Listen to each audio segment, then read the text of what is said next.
Hello friends, welcome to இது உங்கள் சமையல். இன்றைக்கி சூப்பரான டேஸ்டியான ஹெல்த்தியான பிரேக்ஃபாஸ்ட் ரெசிபிங்க.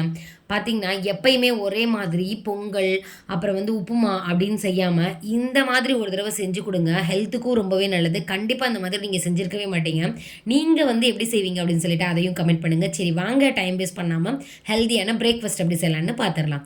ஃபஸ்ட்டு ஒரு பவுல் எடுத்துக்கலாம். இன்றைக்கி நம்ம எதில் செய்ய போகிறோம் அப்படின்னு பார்த்தீங்கன்னா, குதிரைவாளி இருக்கு இல்லையா, அதில் தான் செய்ய போகிறோம். இந்த மாதிரி எடுத்துக்கோங்க. இதில் சீக்ரெட் டிப் நிறையா இருக்குங்க. மெஷர்மெண்ட் மட்டும் பார்த்துட்டு நம்ம ஸ்கிப் பண்ணிட்டோம் அப்படின்னா இதை எப்படி செய்யணும் அப்படின்றதையும் நம்ம விட்டுருவோம். ஸோ டேஸ்ட்டும் பர்ஃபெக்டாக வராது. இப்போ 3/4 கப்பளவு குதிரைவாளி எடுத்துக்கோங்க. அதில் மிச்சம் இருக்கிற 1/4 கப்பளவு பார்த்திங்கன்னா துவரம்பருப்பு இருக்கு இல்லையா, அது எடுத்துக்கோங்க. எடுத்துட்டு அப்புறம் மிளகு இருக்கு இல்லையா, அது 1 டீஸ்பூன் நிறைய எடுத்துக்கலாம். இதை என்ன பண்ணணும், இப்படியே இதை நம்ம செய்ய போகிறதில்ல, மிக்சி ஜார்லையே தண்ணி எதுவுமே சேர்க்காமல் நல்லா பொடி பண்ணிடுங்க. இது எந்த பதத்துக்கு வரணும் அப்படின்னா ரவை பதத்துக்கு வரணும். நீங்கள் இதே டிஷ்ஷை குதிரைவாளிலையும் செய்யலாம், சாமையிலையும் செய்யலாம், சிறுதானியம் எல்லாத்துலேயும் செய்யலாம். தேவை மட்டும் பார்த்திங்கன்னா கொஞ்சம் ஃப்ளேவர் இருக்க மாதிரி இருக்கும். நான் அதில் மட்டும் செய்ய மாட்டேன், மிச்சம் எல்லாத்துலேயுமே செஞ்சுருவேன். பாருங்களேன், இந்த மாதிரி நல்லா நைஸாக இருக்கணும். தண்ணி எதுவுமே சேர்க்காமல் உதிரி உதிரியாக இருக்குது பாருங்களேன், இந்த மாதிரி இருக்கணும். இதில் செஞ்சு பாருங்கள், டேஸ்ட்டு சூப்பராக வரும். இப்போ எப்படி செய்யலான்னு பார்க்கலாம். நம்ம செய்ய ஆரம்பிக்கும் போது இவ்வளோ தானே தாளிச்சிட்டு தண்ணி ஊற்றிட்டு இவ்வளோ தானே செய்ய போகிறோன்னு பார்க்காதீங்க. லாஸ்ட்டு வரைக்குமே ஒரு இன்க்ரீடியன்ட் சேர்ப்போம். அது வரைக்குமே டிப்ஸ் இருக்குது. இப்போது எண்ணெய் சேர்த்துக்கலாம். 2 டீஸ்பூன் அளவு நல்லெண்ணெய் சேர்த்துக்கோங்க. கொஞ்சமாக கடுகு சேர்த்துக்கோங்க. அதுக்கப்புறம் சீரகம். இந்த டிஷ்க்கு ஃப்ளேவர் கொடுக்கறதுக்கு சீரகம் தாங்க.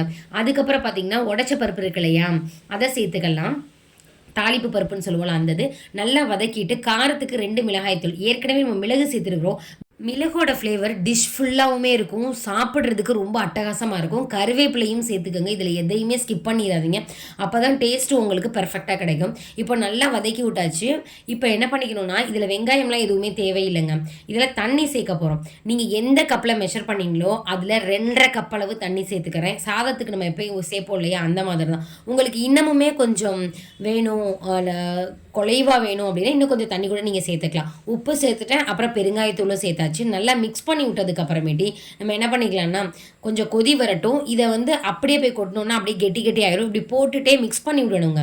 இப்படி அதை கொஞ்சம் கொஞ்சமாக சேர்த்துக்கிட்டே நம்ம மிக்ஸ் பண்ணி விடணும். மிக்ஸ் பண்ணிட்டு உடனே பார்த்தீங்கன்னா அது எல்லாமே திக்காயிரும். பாருங்களேன், இந்த மாதிரி மிக்ஸ் பண்ணி விட்டே இருக்கும். இல்லை அங்கன கெட்டி ஆயிரும். இதை வெறுசாக சாப்பிட்றதுக்கே ரொம்பவே நல்லாயிருக்கும். இதுக்கு சைட் டிஷ்ஷுன்னு பார்த்தீங்கன்னா சாம்பார் செம்ம காம்பினேஷனுங்க. கல்யாண வீட்டு சாம்பாரோ ஹோட்டல் சாம்பாரோ அவ்வளோ அட்டகாசமாக இருக்கும். ரெண்டுமே நம்ம சேனலில் போட்டிருக்கோம். தேவைப்பட்ட டிஸ்கிரிப்ஷன் பாக்ஸில் லிங்க் தரேன். இப்போ பாருங்களேன், நல்லா மிக்ஸ் பண்ணி விட்டாச்சு. இப்போ இது திக்காகவும் ஆயிடுச்சு. ஃபைனலாக இதில் ஒன்று சேர்க்கணும்னு சொல்லியிருந்தேன் இல்லையா, அது என்னென்னா இஞ்சி இருக்குல்ல, இஞ்சி 1 இன்ச் அளவு எடுத்துகிட்டு அது நல்லா துருவிட்டு அது மேலாப்பில் அப்படியே லேசாக சேர்த்து விடணும். இஞ்சியோட ஃப்ளேவர் அவ்வளோ ஒரு டேஸ்ட் கொடுக்கும்.